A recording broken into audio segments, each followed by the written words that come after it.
ফর্মটা কী করে আমরা ফিল আপ করবো, তো এটা আমার ফর্ম।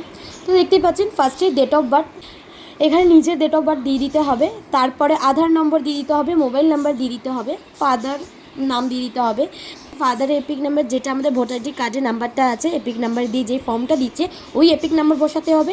এবার মাদার্স নেমও যেরকম মায়ের নাম দিয়ে মায়ের এপিক নাম্বার দিতে হবে। স্পাউস নেম, যদি আপনি বিবাহিত হয়ে থাকেন স্বামী বা স্ত্রীর কোনো নাম দিতে হবে, আর স্বামী বা স্ত্রীর এপিক নাম্বার দিতে হবে। এইটাই আমার যেহেতু 2002 সালের ভোটে আমার নাম ছিল না, কারণ কি আমি 1999-তে জন্মেছি, 2002-তে আমার তো তখন প্রাপ্তবয়স্ক নয়, তখন আমার ভোট আইডি কার্ডও হয়নি, আমার ভোটার লিস্টে নাম থাকবে না, এটা জেনারেল ব্যাপার।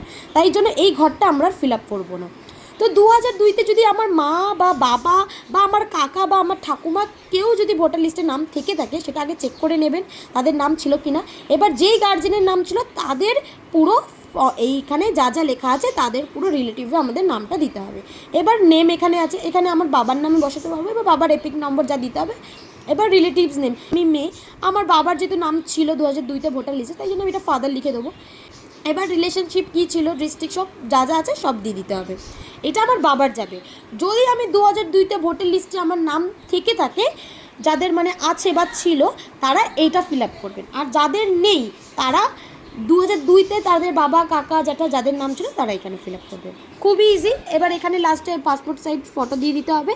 এরকমই দুটো ফর্ম সেম টু সেমভাবেই এরকম ফিল আপ করে নিতে হবে। খুবই ইজি, আশা করি তোমরা বুঝেছো। তো আজকের জন্য এতটাই।